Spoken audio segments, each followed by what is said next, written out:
She held a valid first-class ticket in her hand, but the flight attendant looked at her face first and decided the paper must be lying. In front of dozens of passengers, Amara Collins was told to step aside, to wait, to prove she belonged in a space she'd already paid for. Her aunt trembled beside her, begging her to just take a downgrade, to make herself smaller, to survive the way they'd always survived. But Amara refused to move, refused to agree that her dignity was negotiable. What the flight attendant didn't know was that someone was watching from the shadows, someone who owned every seat on that plane, someone who would make sure the truth didn't stay buried at 30,000 feet. Subscribe right now and tell me where you're watching from, because this story doesn't end where you think it does. Amara Collins woke before dawn. The house was still dark and quiet. She packed her suitcase with careful hands. Each folded shirt felt like armor against the unknown. Ruth's footsteps creaked in the hallway. Her aunt appeared in the doorway with worry carved into her face. "You have everything?" Ruth asked. "Tickets, ID, phone charger?" "Yes, Aunt Ruth," Amara said. "I checked 3 times." Ruth moved closer, her hands twisted together. She wanted to say something but held it back. Amara felt the weight of unspoken warnings. She had heard them her whole life. "Be polite. Don't draw attention. Make yourself smaller so the world won't notice you're there." "This is a good thing," Amara said. "The scholarship ceremony. An honor." "I know, baby," Ruth said. Her voice was soft. "I'm proud of you." The rideshare arrived at 6. The driver greeted Ruth with a warm smile. He looked at Amara differently. His eyes slid past her face without stopping. Amara swallowed the familiar sting. She climbed into the back seat. Ruth sat beside her and squeezed her hand. "You belong there," Ruth whispered. "Don't forget that." The city passed in gray morning light. Buildings stood tall and indifferent. Amara watched them through the window and told herself this trip would be different. The airport appeared ahead. Bright signs, heavy traffic, people moving with purpose. Ruth paid the driver. They pulled their bags from the trunk. The automatic doors opened with a soft whoosh. "Ready?" Ruth asked. Amara wasn't sure. She nodded anyway. Ruth squeezed her hand at the entrance. The pressure felt like a brace against coming weather. Amara's breath caught. She stepped inside. The terminal gleamed under fluorescent lights. Everything looked rehearsed. Smiles appeared on cue. Voices softened for some passengers and sharpened for others. Amara approached the self-check kiosk. She scanned her confirmation code. The boarding pass printed cleanly. First class. Seat 3A. A gate agent stood nearby.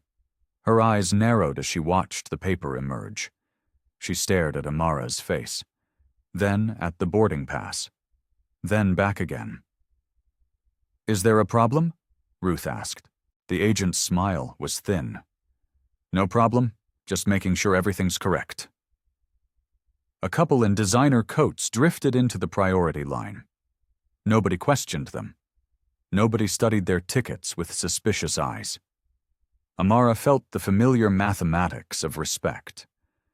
Some people received it automatically. Others had to earn it repeatedly. "We're fine," Amara said quietly. She tucked the boarding pass into her jacket pocket. Ruth asked for directions to the gate. The agent pointed without warmth. Her tone suggested she was doing them a favor. "Thank you," Amara said. The agent didn't respond. They walked toward security. The checkpoint line moved slowly. Amara placed her bag on the conveyor belt. She removed her shoes and jacket. A TSA officer waved her through the scanner. The machine beeped. Amara's chest tightened. "Step to the side, please," the officer said. Amara obeyed. A female officer approached with gloved hands. The pat-down was thorough, professional, impersonal. "You're clear," the officer said. Amara collected her belongings. Her hands shook slightly as she tied her shoes. Ruth touched her shoulder. "Almost there," Ruth said. They found their gate. The waiting area was crowded. Passengers sat with expensive luggage and distracted faces. A monitor flashed. "Now boarding priority passengers." Amara felt Ruth's tension beside her. The first test was coming. She took a deep breath. Her voice was calm when she spoke. "We should get in line." Noah Bennett stood behind the gate counter. His shift had started at 5. His feet already hurt. The rush of passengers pressed against him with their impatience and entitlement. He noticed the two women approaching, one older, one young, both black, both dressed neatly. Noah felt something shift in the air. He couldn't name it. He'd worked gates long enough to recognize certain patterns. The way some passengers were watched, the way others moved through space without question. The younger woman stepped forward. Her voice was courteous. "Good morning." "Morning," Noah said. He tried to sound welcoming. She handed him her boarding pass. He scanned it. First class. Valid. Noah almost relaxed. Then he saw Evelyn Hart approaching. Her heels clicked against the floor with precise authority. She carried herself with the confidence of someone who believed she controlled every room she entered. Evelyn's eyes found the boarding pass in Noah's hand. Then they found Amara. Her gaze lingered. Noah recognized that look. Suspicion wrapped in professionalism. "Everything all right here?" Evelyn asked. "Yes," Noah said. "Just scanning—" "Let me see that," Evelyn said. She didn't wait for permission. She took the pass from his hand. Amara stood quietly. Ruth shifted beside her. Noah felt his stomach tighten. Evelyn studied the pass. Then she studied Amara. Her expression remained pleasant. Her eyes remained cold. "Is this your ticket?" Evelyn asked. "Yes," Amara said. "And you purchased it yourself?" "My father did," Amara said. Her voice stayed steady. Evelyn's smile didn't change. "I see." Noah wanted to say something. The system had confirmed the ticket. There was no irregularity. But Evelyn was his supervisor. Evelyn wrote his performance reviews. He stayed silent. Evelyn positioned herself at the boarding lane. She held Amara's pass in her hand. She looked at Noah and then at the growing line of passengers. "We'll sort this out in a moment," Evelyn said. Her tone was pleasant. Her meaning was clear. Noah felt something cold settle in his chest. He knew what was about to happen. He told himself it wasn't his place to interfere. His hands trembled as he reached for the next passenger's ticket. Boarding began. The line moved with practiced efficiency. First-class passengers stepped forward with the ease of people who expected space to open for them. Amara waited until her group was called. She approached the podium. She offered her boarding pass without drama or flourish. Evelyn stopped her with a raised hand. "Excuse me, sweetheart." The word landed wrong. Too familiar. Too diminishing. "Yes?" Amara asked. "Are you sure you're in the right cabin?" Evelyn's voice carried. Several passengers turned to look. Ruth stepped forward. "Her ticket is first class. You already scanned it." Evelyn's smile remained fixed. "I understand. But first-class seating has specific requirements. I just want to make sure there hasn't been a mistake." "There's no mistake," Amara said. Her voice was quiet but firm. "Then you won't mind stepping aside while we verify," Evelyn said, "just to be certain." The passengers nearby listened openly. Their faces showed curiosity. Some showed judgment. Nobody intervened. Amara felt heat rise in her cheeks. Not from guilt, from being displayed. from standing in a public space while her right to be there was questioned aloud. "This is unnecessary," Ruth said. Her voice trembled with restrained anger. "It's policy," Evelyn said. She gestured toward the side of the boarding lane. "If you could just wait here for a moment." Other passengers moved past. Their eyes touched Amara briefly before sliding away. She was a problem someone else would handle. An inconvenience to be stepped around. Noah watched from behind the counter. His throat felt tight. He wanted to speak. He didn't. Evelyn leaned slightly toward Amara. Her voice was still pleasant, still professional. "Sweetheart," she said, "first class is different." She let the word hang. She didn't explain what she meant. She didn't have to. The meaning settled over Amara like weight. Amara's breath caught. She understood what was happening. She understood why. Amara forced herself to breathe slowly. "Can we do this quietly?" she asked. "Just scan the ticket again. Confirm it. Privately." Evelyn tilted her head. "I'm afraid I need to follow proper procedure." "This is about procedure?" Ruth's voice rose. "Or about something else?" "Ma'am, I understand you're frustrated," Evelyn said, "but I need you to calm down." Ruth wasn't shouting. She was speaking truth. Evelyn had redefined her volume as aggression. Noah hovered behind the counter. His fingers touched the keyboard. He could scan the ticket again. He could end this. He looked at Evelyn.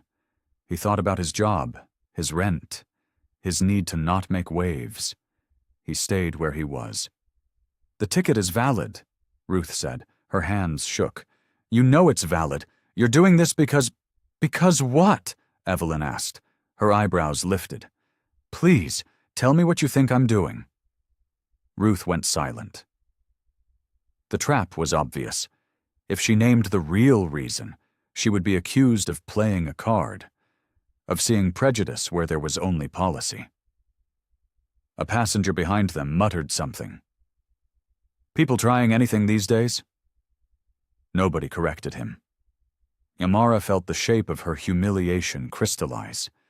She was standing in a crowd, being judged, being made to prove her worth while others moved freely past her.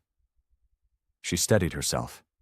She controlled what she could, her posture, her breathing, her words. "What's your full name?" Amara asked. Evelyn blinked. "Excuse me?" "Your name. Your employee number." Evelyn's cheeks tightened. "That's not necessary." "It is," Amara said. Her voice was calm. Her eyes found Evelyn's and held them. "If this is procedure, I'm going to document it. I'll need your information." Something shifted in Evelyn's expression. Not guilt, not shame. Irritation. The girl was supposed to shrink. She was refusing the script. "My name is Evelyn Hart," she said. Her smile had vanished. "And you're going to wait here until I say otherwise." Evelyn announced that Amara would have to wait while other passengers boarded. Her tone was firm. She made it sound reasonable. One by one, first-class passengers walked past Amara. Some glanced at her with curiosity, others with disdain. A few looked away quickly, embarrassed but unwilling to speak. Amara stood to the side. She felt invisible and hyper-visible at once. Ruth's hand found hers. The grip was tight and desperate. Diane Mercer, already seated in row 2, glanced back through the plane door. She was older, silver-haired. Her eyes were sharp with assessment. She saw not just the conflict. She saw the cruelty of making it public. Noah approached the scanner again. He held Amara's boarding pass. His hands were unsteady. "Let me just," he said. His voice trailed off. He scanned the pass. The system beeped. Green light. Valid ticket. First class confirmed. Then a coded note appeared on his screen. His throat went dry. He read it twice. His stomach twisted. The note said, "VIP family." Noah looked up at Amara. He saw how hard she was working to stay composed. He saw the cost of her dignity. "It's valid," he said to Evelyn. His voice was barely audible. "I can see that," Evelyn said, "but I need to verify a few more things." "The system already." "Noah," Evelyn said. Her voice was sharp. "I'll handle this." Diane Mercer stood from her seat inside the cabin. She walked back to the door. She spoke to the flight attendant near the galley. Her voice carried authority. "What's the delay?" Diane asked. "Just a moment, ma'am," the attendant said. Diane looked at Amara, then at Evelyn. She nodded slowly. She was reading the situation. She was choosing to remember it. Evelyn turned back to Amara. "I'm going to need you to step completely out of the boarding lane," Ruth whispered. "Amara, maybe we should—" "No," Amara said quietly.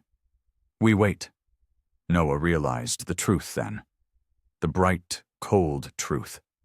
This wasn't confusion. This wasn't an error. This was choice. Evelyn was choosing this. Amara and Ruth stood at the edge of the jet bridge entrance. The stream of passengers continued. Expensive coats, designer bags, faces that expected comfort. Ruth leaned close. "Maybe we should just take economy seats, for now, just to get on the plane." Amara felt the old lesson trying to root itself in her bones. Survive by shrinking. Accept less. Make yourself small enough that the world forgets to hurt you. She turned to Ruth. Her voice was gentle but firm. "If I move, I'm agreeing I don't belong." Ruth's eyes filled. "I know, baby, but I'm scared for you." "I'm scared too," Amara said, "but I won't agree that I'm less." Noah approached with paperwork. He tried to look official, neutral, but his eyes betrayed him. He was uncomfortable, ashamed. "Could you sign this?" he asked. His voice was too soft. "What is it?" Ruth asked. "Just documentation of the delay." "Documentation," Amara repeated. "Not resolution." Noah's jaw tightened. He didn't answer. Evelyn watched from the boarding lane. She looked satisfied. She believed she was winning. She believed compliance would come eventually. Amara took the pen from Noah. She read the form carefully. It described the situation as a ticketing irregularity. "This isn't accurate," Amara said. "There's no irregularity. Your system confirmed my ticket." "Ma'am, if you could just—" "I won't sign something false," Amara said.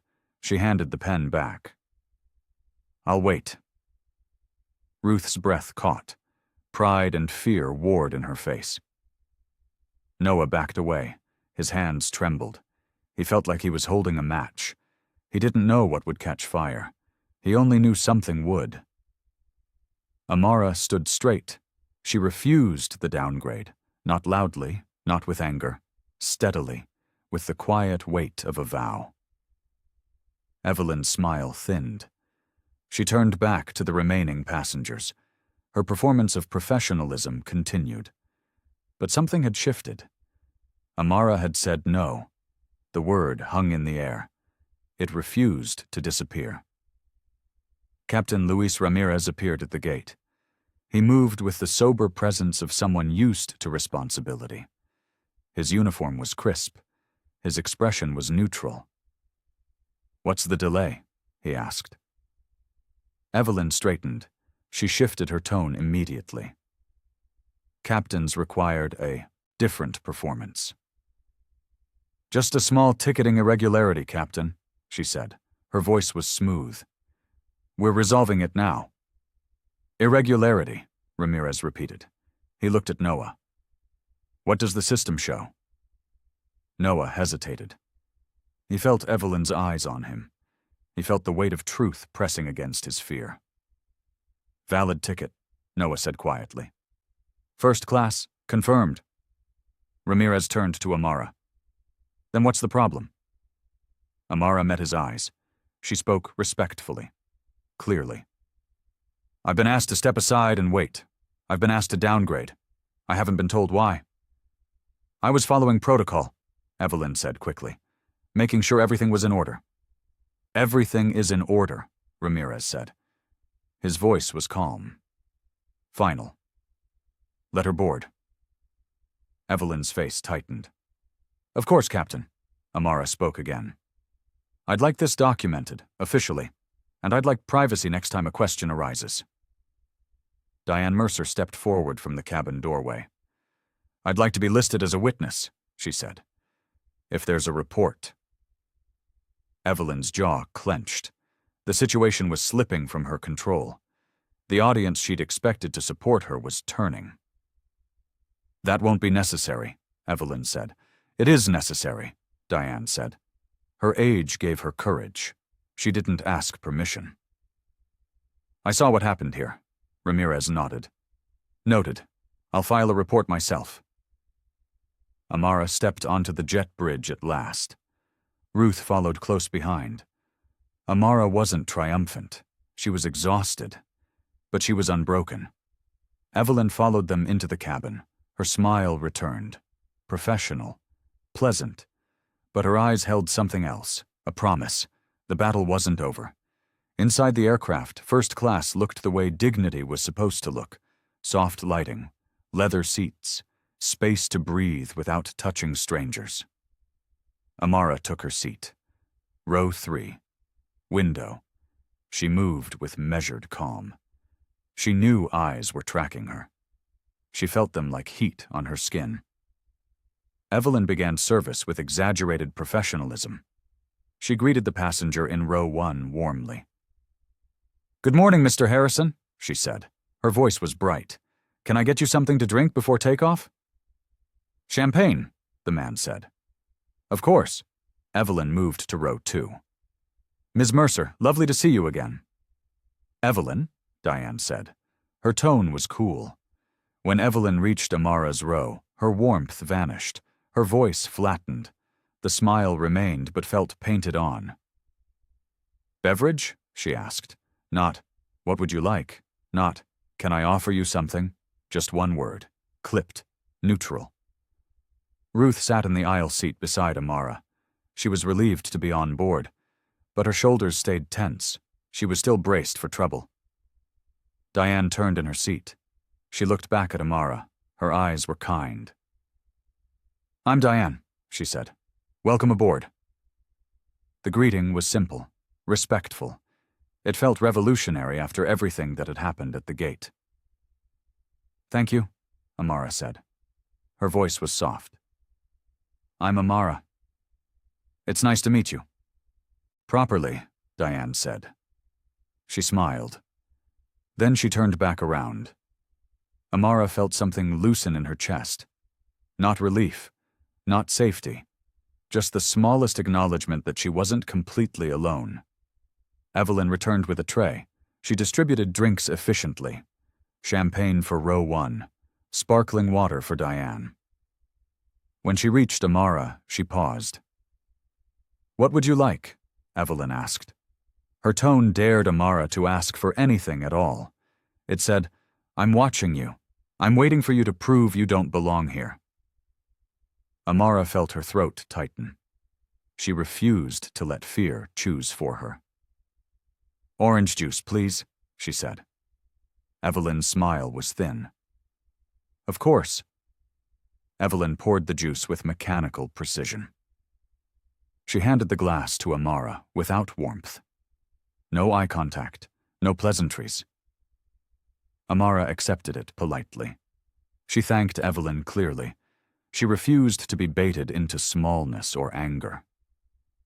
Evelyn moved on without acknowledging the effort it took, without seeing Amara's restraint for what it was. Strength. Noah appeared from the galley. He carried a manifest and a tablet. He was assigned to assist with paperwork during boarding. He reviewed the passenger list again. His eyes caught on the coded note beside Amara's name. VIP family. He stared at the screen. The note offered an explanation, but it came without permission to speak it aloud. Without instructions on what he was supposed to do with the information. He wanted to approach Amara. He wanted to tell her something reassuring, something human. But fear tightened his throat. Fear of Evelyn's influence, fear of company culture, fear of being the person who made things worse. Captain Ramirez emerged from the cockpit. He walked through first class slowly. His presence shifted the atmosphere. People sat straighter, spoke more quietly. He stopped beside Noah. "I need that incident report," he said. "In writing, before we land." Noah's stomach dropped. "Yes, sir." "Just the facts," Ramirez said. "What you saw, what you heard." Noah nodded. His hands felt cold. Facts meant truth. Truth meant consequences. Ruth tried to lighten the mood. She touched Amara's arm gently. "You did good back there," Ruth whispered. Amara's smile was careful, fragile. "I just stood still." "That's not nothing," Ruth said. But Amara's face showed the cost. Standing still had required everything she had. She was exhausted.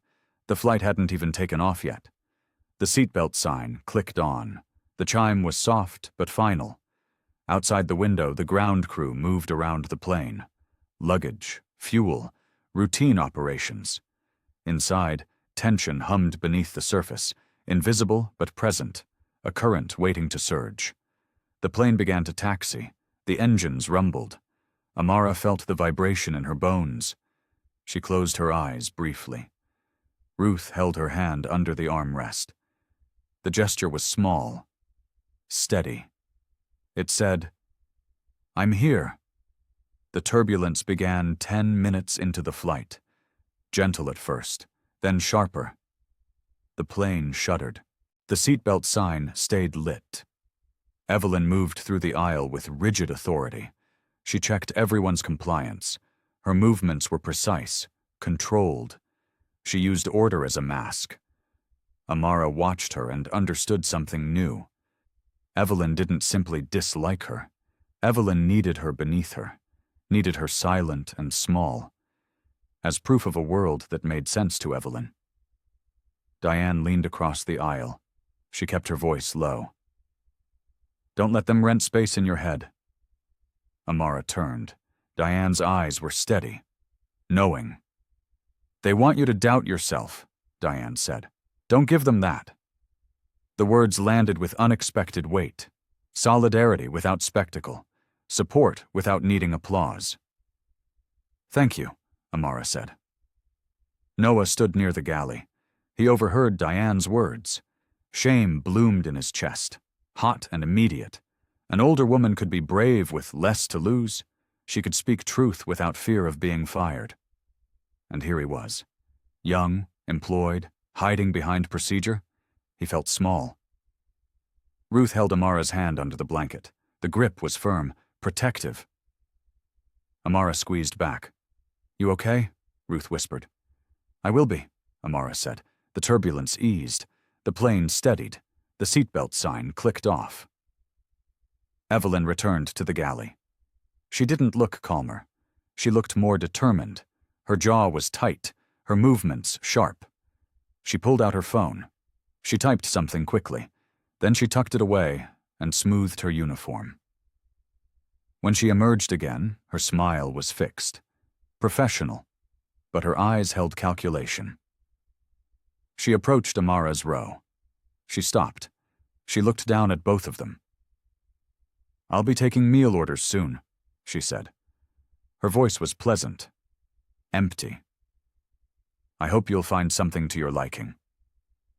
The words were correct. The meaning underneath was not. It said, "I'm not done with you yet." Amara felt her chest tighten. She nodded without speaking. Evelyn walked away. Her heels clicked against the floor. Each step sounded like punctuation, like emphasis on an argument Amara couldn't hear but could feel. Ruth's breath caught. "She's not going to let this go." "I know," Amara said quietly. Something shifted in Evelyn's expression as she reached the front galley.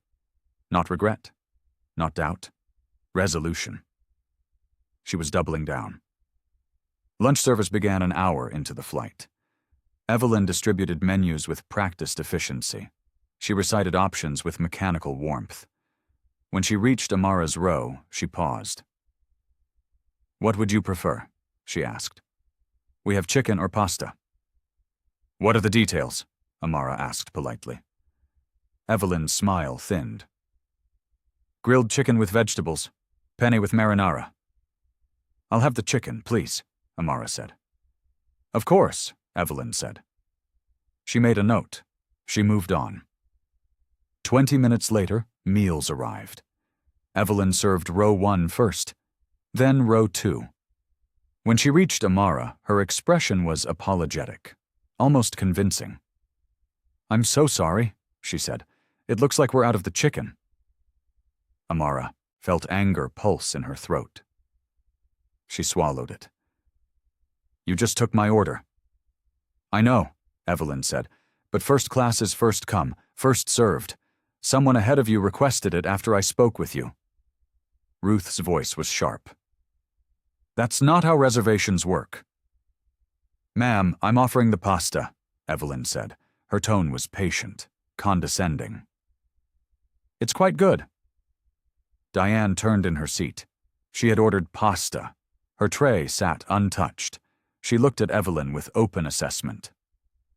"That's interesting," Diane said, "because I ordered pasta 30 minutes ago, and you had plenty then." Evelyn's face tightened. "I apologize if there was confusion." "There's no confusion," Diane said. "There's a pattern." Evelyn's jaw clenched. She'd been denied something she wanted, the satisfaction of provoking a scene, the proof that Amara didn't belong here, that Amara would complain, make noise, justify Evelyn's original suspicion. Instead, Amara spoke quietly. "The pasta is fine." Evelyn set the tray down without ceremony. She walked away quickly. Noah watched from the galley entrance. He'd heard everything. His stomach turned. The harm wasn't accidental. It was curated, deliberate. He opened his tablet. He began drafting the incident report. The words felt heavy because they were true. Captain Ramirez appeared beside him. "How's it going?" Noah's voice was low. "I need to include more than just the gate." Ramirez nodded. "Include everything relevant." Noah typed slowly. His hands shook. He described the meal shortage, the tone, the pattern. He saved the draft. His finger hovered over the submit button. He couldn't press it yet. Fear held him still. A wealthy passenger in row 1 raised his voice. "Excuse me, this is unacceptable." Evelyn hurried forward. "Yes, Mr. Harrison." "I've been waiting 10 minutes for a refill," he said. His tone was sharp, entitled. "My apologies," Evelyn said. She was immediately accommodating, warm. "I pay for first-class service," Harrison said. "Not these delays, not these standards." He let the word hang. His eyes flicked toward the back of the cabin, toward Amara's row. Evelyn seized the opening. She lowered her voice, but not enough. "I understand your frustration. We try to maintain a certain level of service, but sometimes people try to access spaces that aren't meant for them." Amara heard every syllable. Each word landed with precision, calculated, deliberate. A slap delivered with a smile. She didn't respond outwardly. She took out a small notebook from her bag. She wrote down the exact wording. She noted the time. The witness. Ruth watched her daughter's careful documentation. Pride and fear twisted together in her chest. Diane pulled out her own pen. She wrote in the margins of her magazine. Her hand moved with quiet fury. "Note the time," Diane said softly. 14:32. Amara nodded. Her eyes stung, but she didn't cry. She anchored herself in facts, in evidence, in something she could control. Noah stood frozen near the galley. His stomach turned. He felt sick. The harm wasn't accidental. It wasn't even hidden. It was performed, displayed. Evelyn wanted Amara to hear. Harrison settled back with his refilled drink. He looked satisfied, validated. Evelyn returned to her duties. Her posture was straighter. She felt supported, justified. One passenger had agreed with her worldview. That was enough. Ruth's hands trembled. "Baby, I'm okay," Amara said. Her voice was steady, but her throat felt tight. She looked out the window. Clouds stretched endlessly, white and shapeless. The plane moved through them at hundreds of miles per hour. Altitude did not equal elevation. Height did not mean transcendence. Amara felt the bitter clarity of that truth settle in her bones. Being above the earth didn't make people better. It just made their cruelty harder to escape. Noah approached Amara's row slowly. His heart pounded. He'd rehearsed the words in his head. They still felt inadequate. "Excuse me," he said quietly. Amara looked up. Her eyes were guarded. "I wanted to apologize," Noah said. His voice was soft, almost trembling. "For what happened at the gate? For not speaking up?" Ruth watched him carefully, skeptical. "I should have said something," Noah continued. "Your ticket was valid. I knew it. I should have. I'm sorry." Amara studied his face. She saw genuine discomfort, genuine shame. But she also saw how late the apology came. "Thank you," she said. Her tone was neutral. She didn't grant easy forgiveness. She understood courage was expensive. She also understood regret was often cheap. "I'm writing a report," Noah said. His hands trembled as he spoke. "About everything. The gate, the meal, all of it. I'm going to tell the truth." The words cost him. Amara could see the fear behind them, the risk. "That's good," she said. "Truth matters." Noah nodded. He wanted more. Absolution, maybe. Reassurance. Amara didn't offer it. She'd learned that her forgiveness was not a currency she had to distribute freely. Ruth softened slightly. "It takes courage to do the right thing." "It shouldn't," Noah said. "It should be automatic. I'm ashamed it took me this long." He walked away before they could respond. His shoulders were tight, his breathing uneven. Captain Ramirez met him at the galley. "You spoke to them?" "Yes," Noah said. "Good," Ramirez said. His voice was firm, approving. "That matters." Diane watched the exchange from her seat. She caught Amara's eye. She nodded once, acknowledgement. Amara felt something small shift. Not relief, not victory. Just the smallest sense that she wasn't completely alone. That witnesses existed. That documentation was accumulating. Evelyn emerged from the forward galley. She saw Noah near the captain. Saw their serious expressions. Suspicion sharpened her gaze. She walked toward them slowly. Her smile was pleasant, professional, but her eyes were calculating. Cold. "Everything all right?" she asked. "Fine," Ramirez said. He didn't elaborate. Evelyn's jaw tightened. She felt something slipping. Control, maybe. The narrative she'd constructed. She looked at Noah. "We should discuss service protocols after landing." Noah's throat went dry. The threat was clear, veiled, deniable, but unmistakable. "Of course," he said. Evelyn walked away. Her heels clicked with sharp finality. Noah felt his carefully built courage waver. He'd crossed a line he couldn't uncross. Evelyn cornered Noah near the rear galley. Passengers couldn't see them. Her voice was low, pleasant, dangerous. "Noah," she said, "I want to make sure we're on the same page." "About what?" Noah asked. His voice came out thin. "About not overcomplicating things," Evelyn said. She smiled. "Sometimes situations get blown out of proportion. People misunderstand intentions. It can embarrass the airline unnecessarily." Noah felt his old instincts return.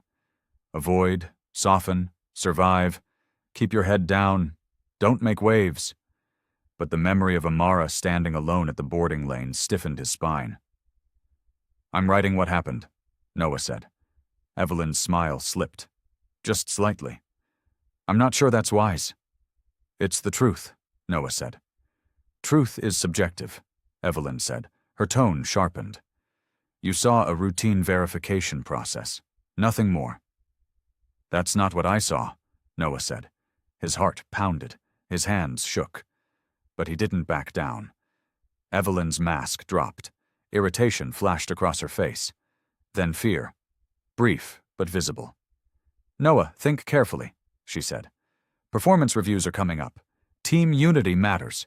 You've been with us, 8 months? Your probation isn't even over. The threat landed clearly. Your job, your livelihood, your future, all of it could disappear. I understand, Noah said. His voice was steadier than he felt. Do you? Evelyn asked. She leaned closer. Because it would be very unfortunate if you damaged your career over a misunderstanding, especially when you're still establishing yourself.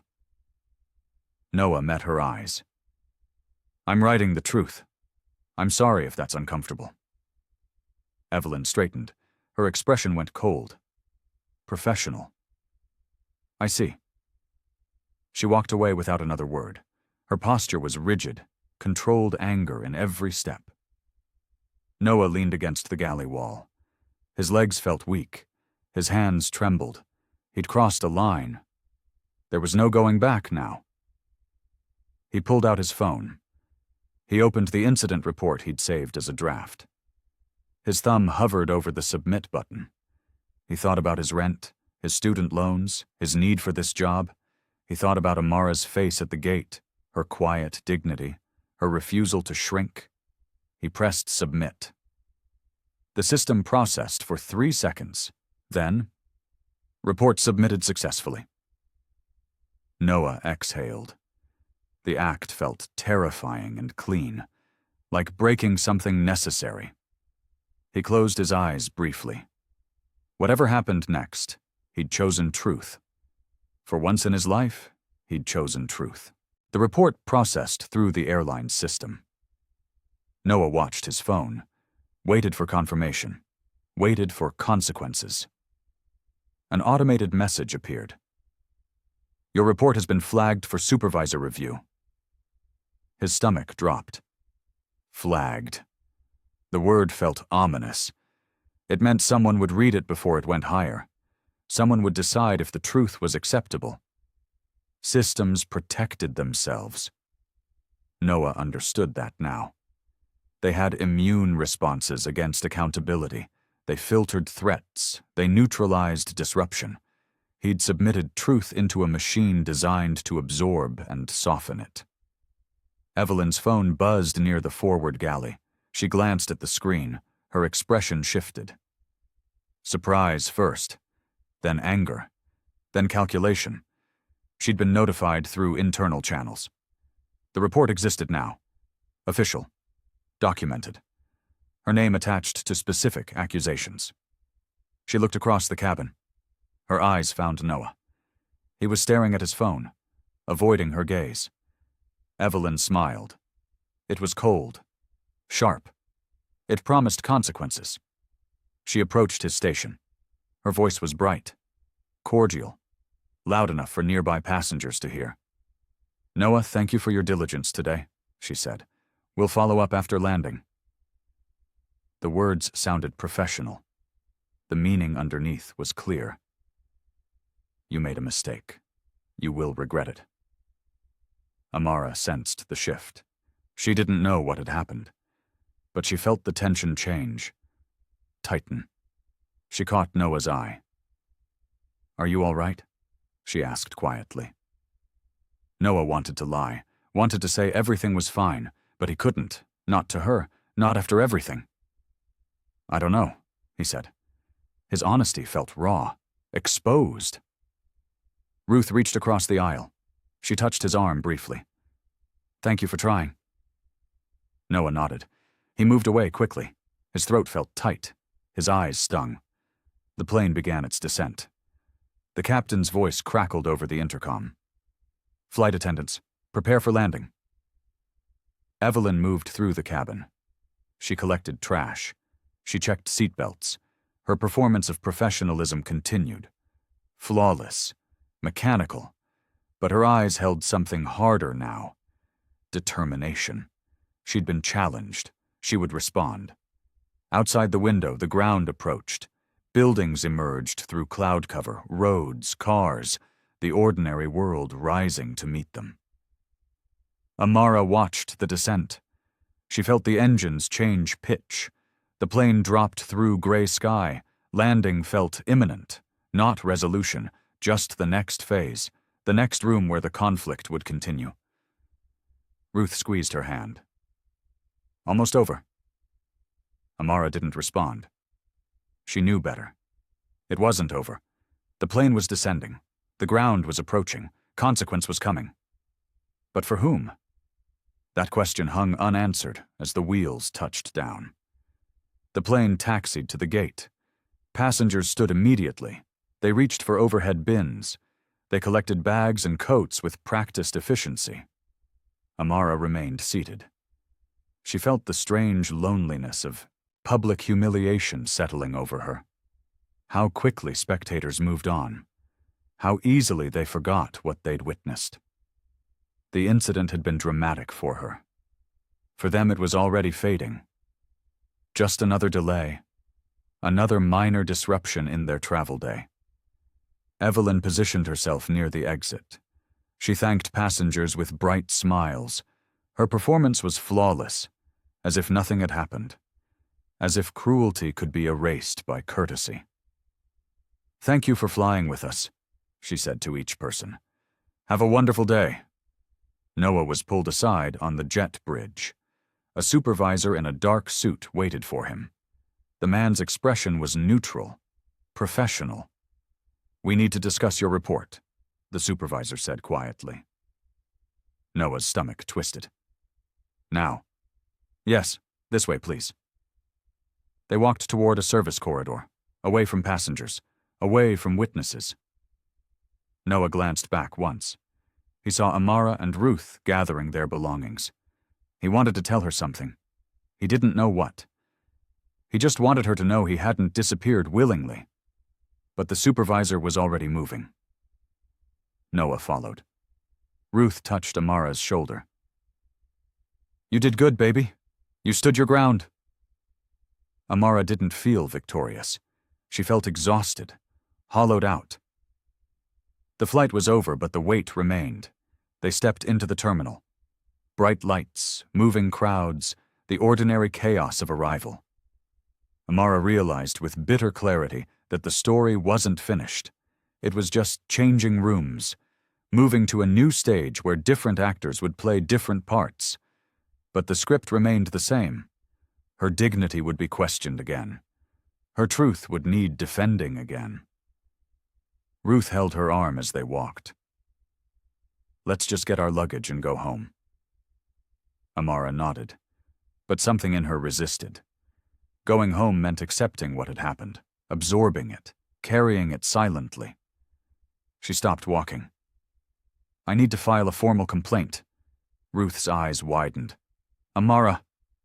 "I need to," Amara said. Her voice was quiet but certain. "If I don't, nothing changes. She does this to someone else." Ruth's breath caught. Fear and pride warred in her expression. "Okay, we'll do it together." They turned toward the customer service desk. The terminal stretched ahead of them. Impersonal, institutional, a maze of procedures and policies. Amara felt small again, but she kept walking. In a windowless office off the main concourse, Noah sat across from his supervisor. The man's name was Gerald Pierce. His expression remained carefully neutral. "Your report contains some serious allegations," Gerald said. "They're not allegations," Noah said. "They're observations, facts." Gerald leaned back. "We need to be careful with language.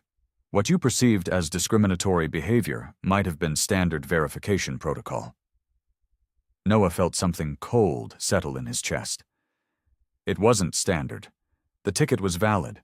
The system confirmed it. Evelyn knew that and still humiliated her. Evelyn Hart is a senior employee, Gerald said. 10 years of exemplary service, no prior complaints. Maybe no one reported her before, Noah said. His voice was steadier than he felt. Or maybe reports disappeared. Gerald's eyes hardened. That's a serious implication. It's a serious situation, Noah said. Gerald tapped his pen against the desk. I'm going to need you to revise your report. Remove subjective language. Stick to observable actions only. Noah understood what that meant.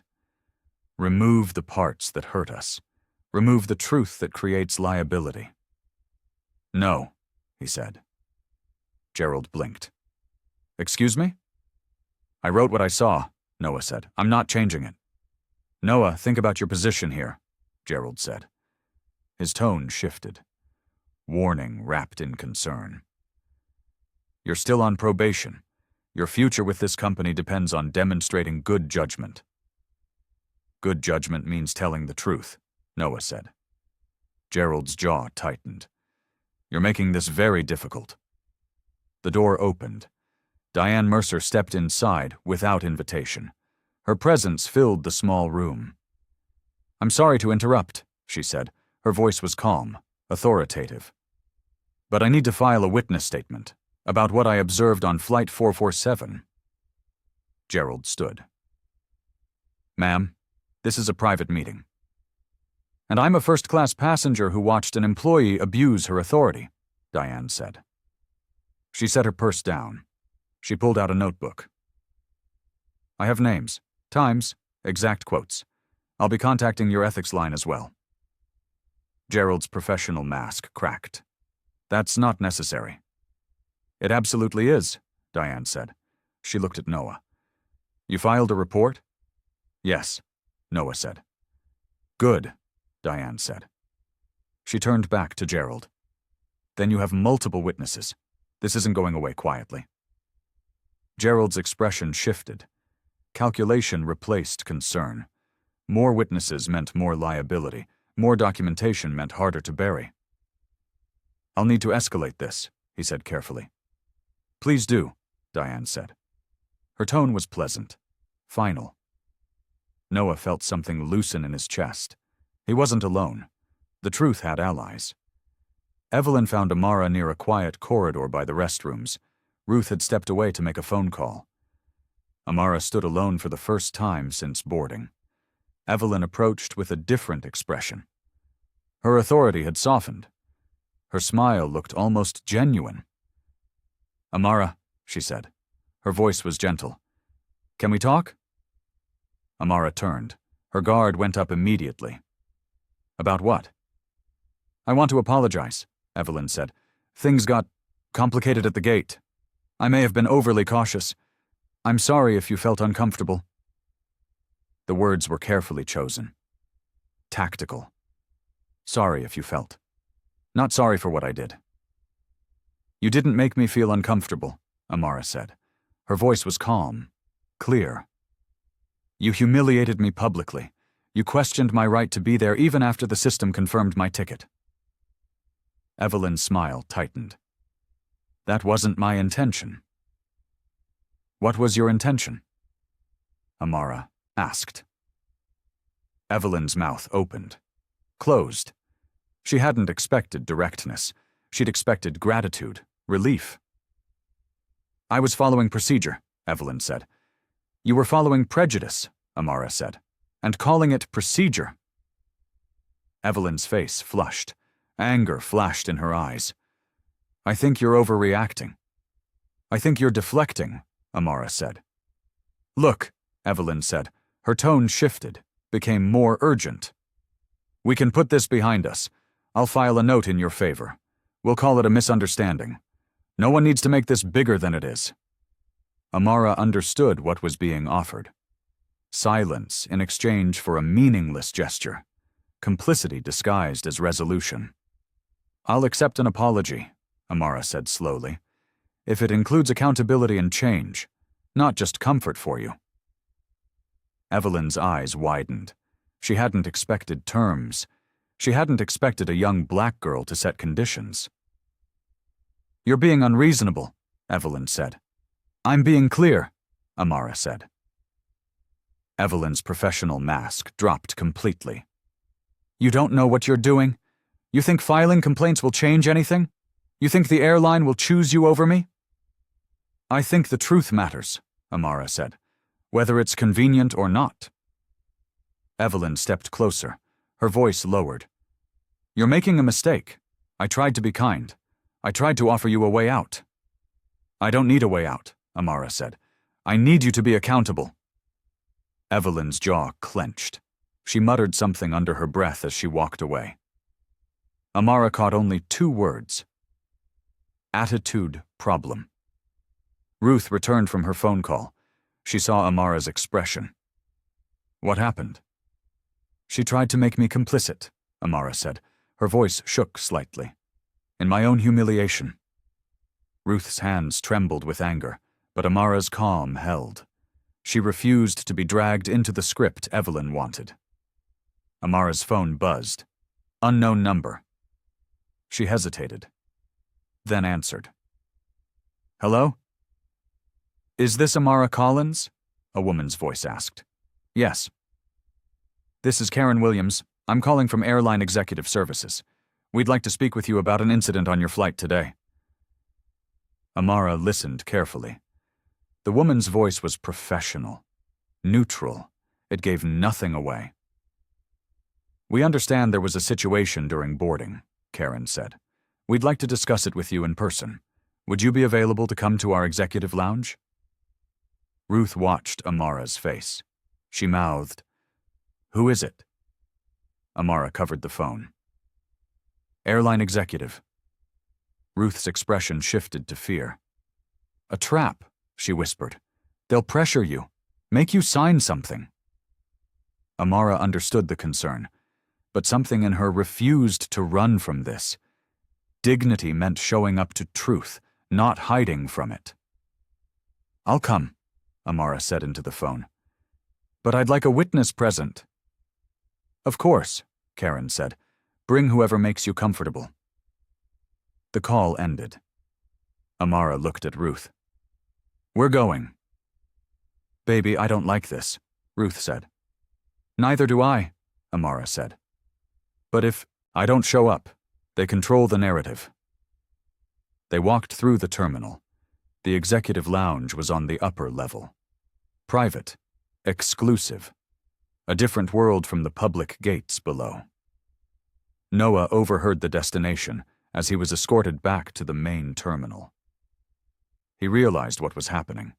The company was moving fast, not toward justice, toward containment. "I need to be there," Noah said to Gerald. "That's not appropriate," Gerald said. "It's necessary," Noah said. "I'm a witness. I have rights." Gerald's expression tightened, but he couldn't argue with the logic, not when multiple complaints were already filed. "Fine," Gerald said. "Follow me." Diane Mercer saw them walking. She fell into step beside them. "Where are we going?" "Executive lounge," Noah said. "Then I'm coming too," Diane said. She didn't ask permission. She simply walked with them.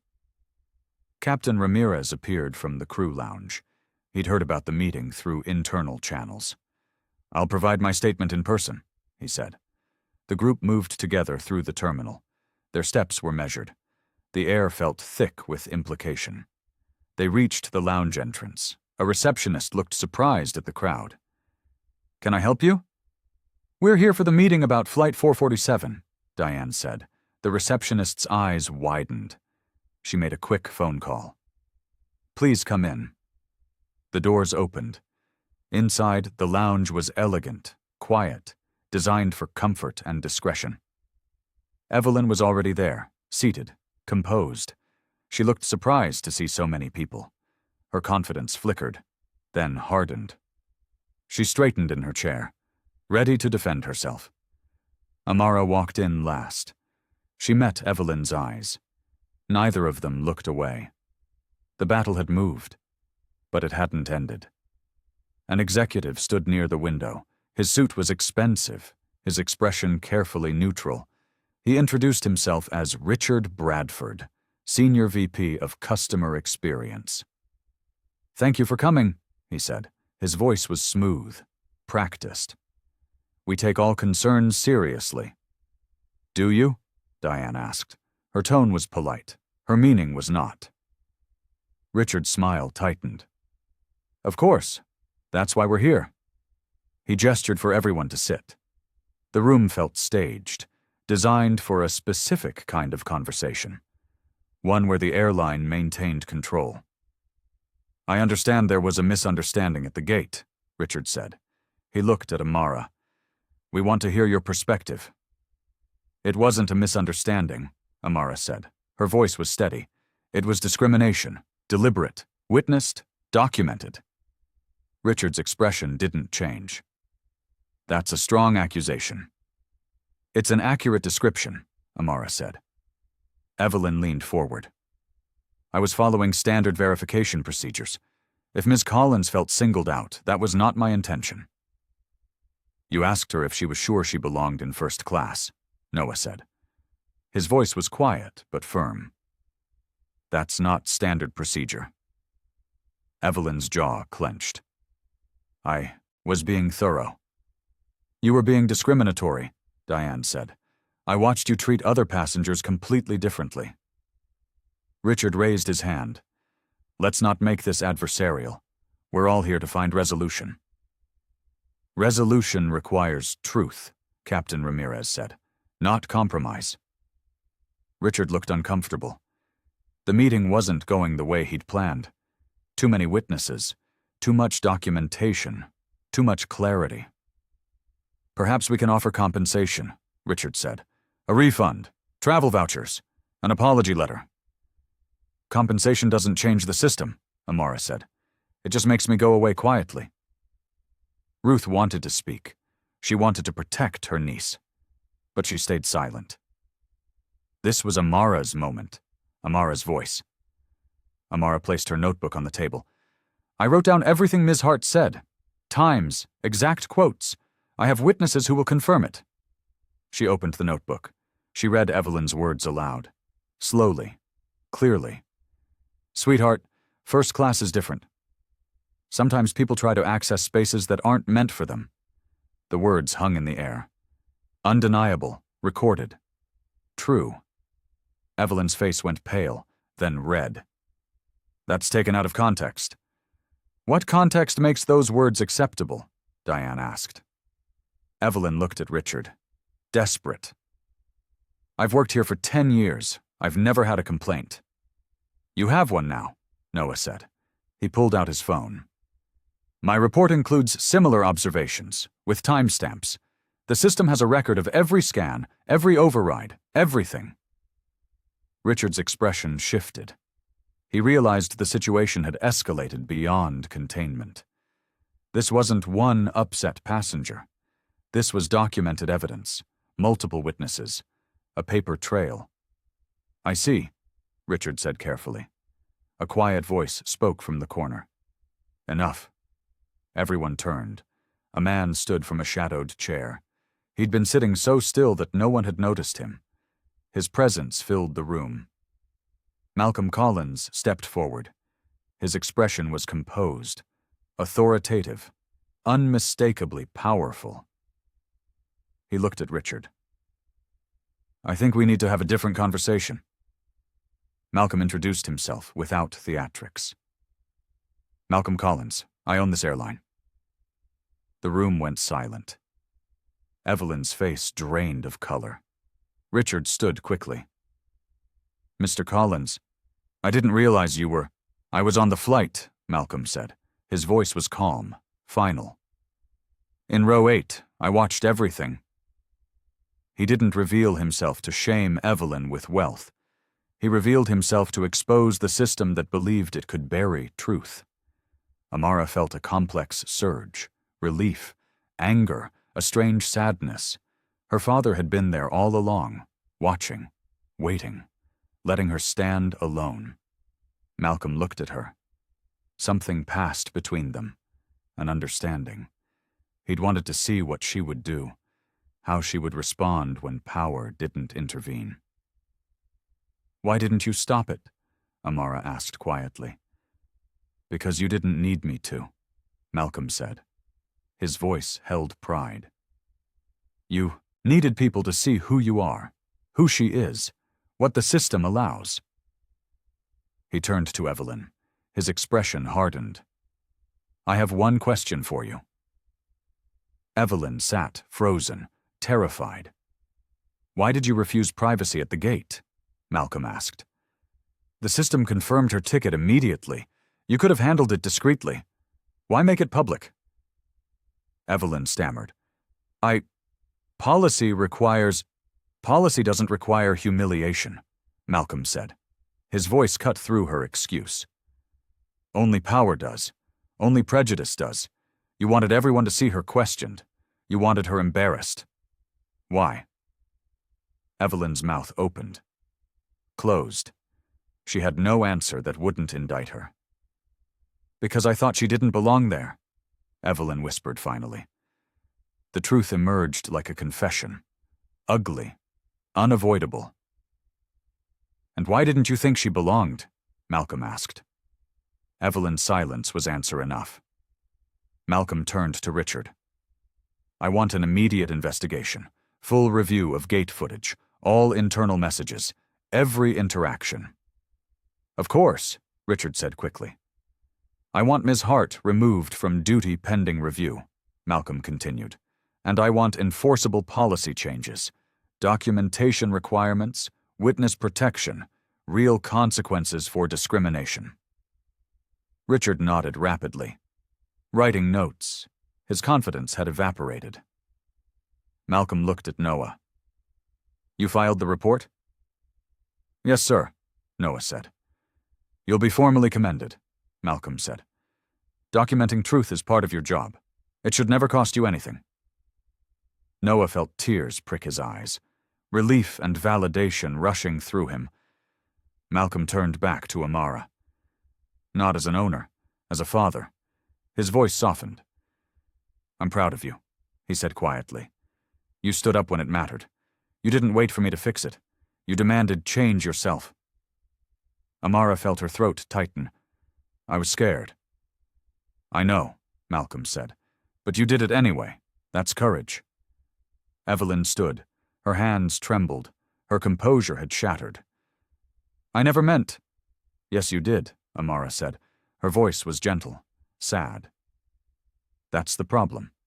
You meant every word, every look, every humiliation. You just didn't think anyone would hold you accountable." Evelyn left the lounge. Her shoulders were stiff, her steps unsteady. The door closed behind her with finality. Malcolm requested immediate action. "Full investigation. All materials preserved. I want gate footage, galley cameras, internal communications." Richard typed frantically on his tablet. "Yes, Mr. Collins. Right away."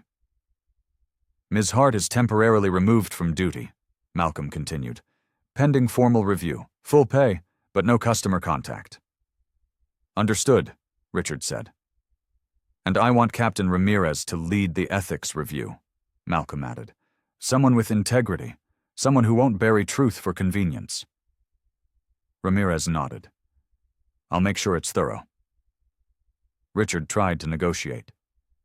"Perhaps we could handle this more quietly, avoid publicity, protect the brand." Malcolm's eyes hardened.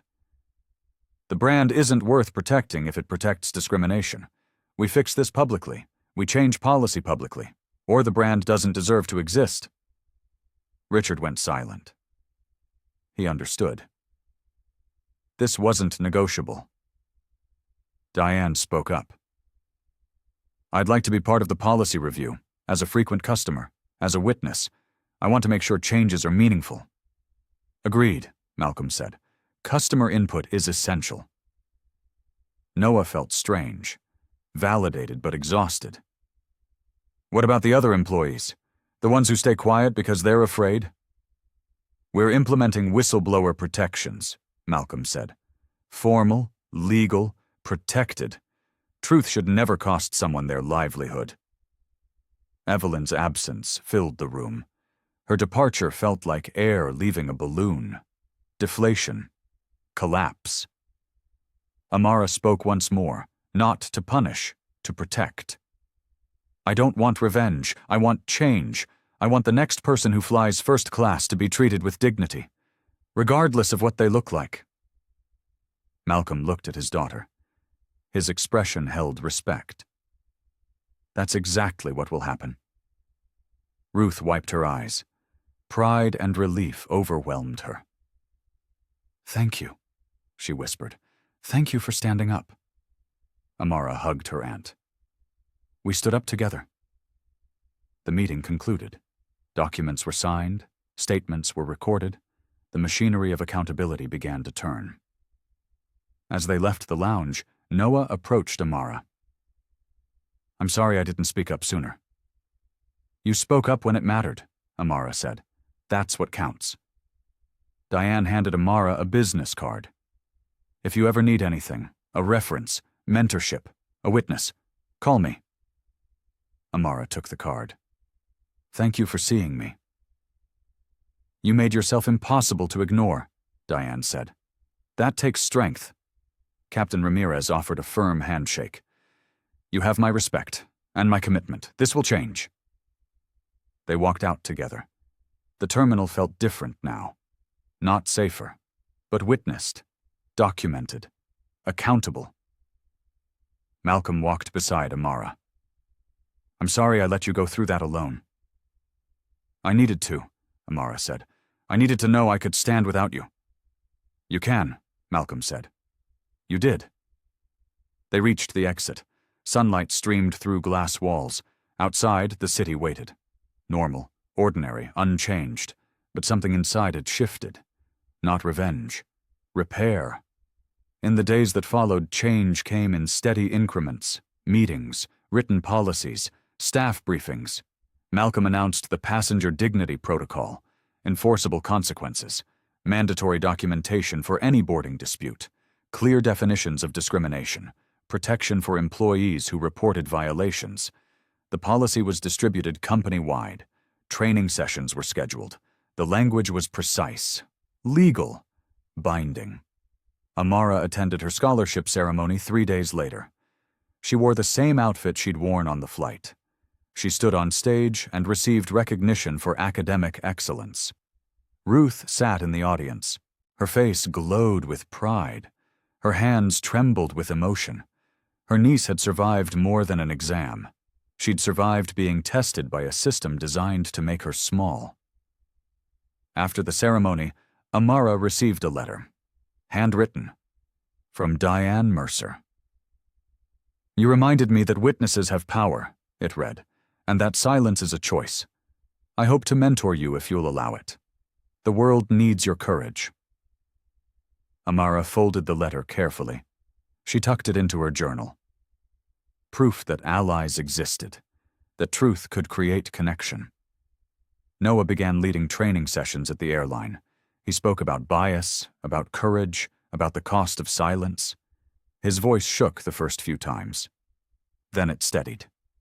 Employees listened, some with skepticism, some with recognition, some with relief that someone had finally said what needed saying.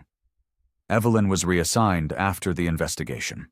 Not fired, but moved to a role without passenger contact, required counseling, required education. She never apologized meaningfully, but she was forced to confront what she'd done. The system no longer protected her assumptions. 3 months later, Amara stood at an airport window again.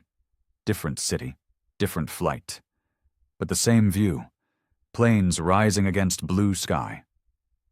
Ruth stood beside her. You okay? Yeah, Amara said. She watched a plane lift off, wheels tucking up, wings tilting toward clouds.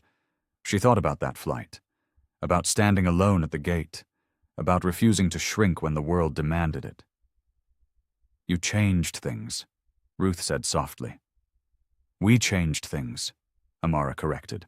All of us, the witnesses, the truth-tellers, The people who refused to look away? A plane rose in the distance, smooth, steady, ascending without struggle. Amara realized something with quiet certainty.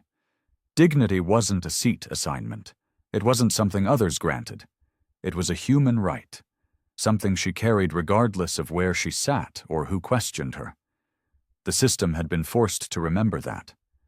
Policy now reflected truth. Protection now had teeth. Justice had arrived. Not through revenge, through repair, through change that would protect others. Amara turned from the window. Ruth squeezed her hand. They walked toward their gate together, side by side, equal, witnessed. The announcement called their flight. First-class passengers were invited to board. Amara held her ticket without hesitation. This time no one questioned her right to be there.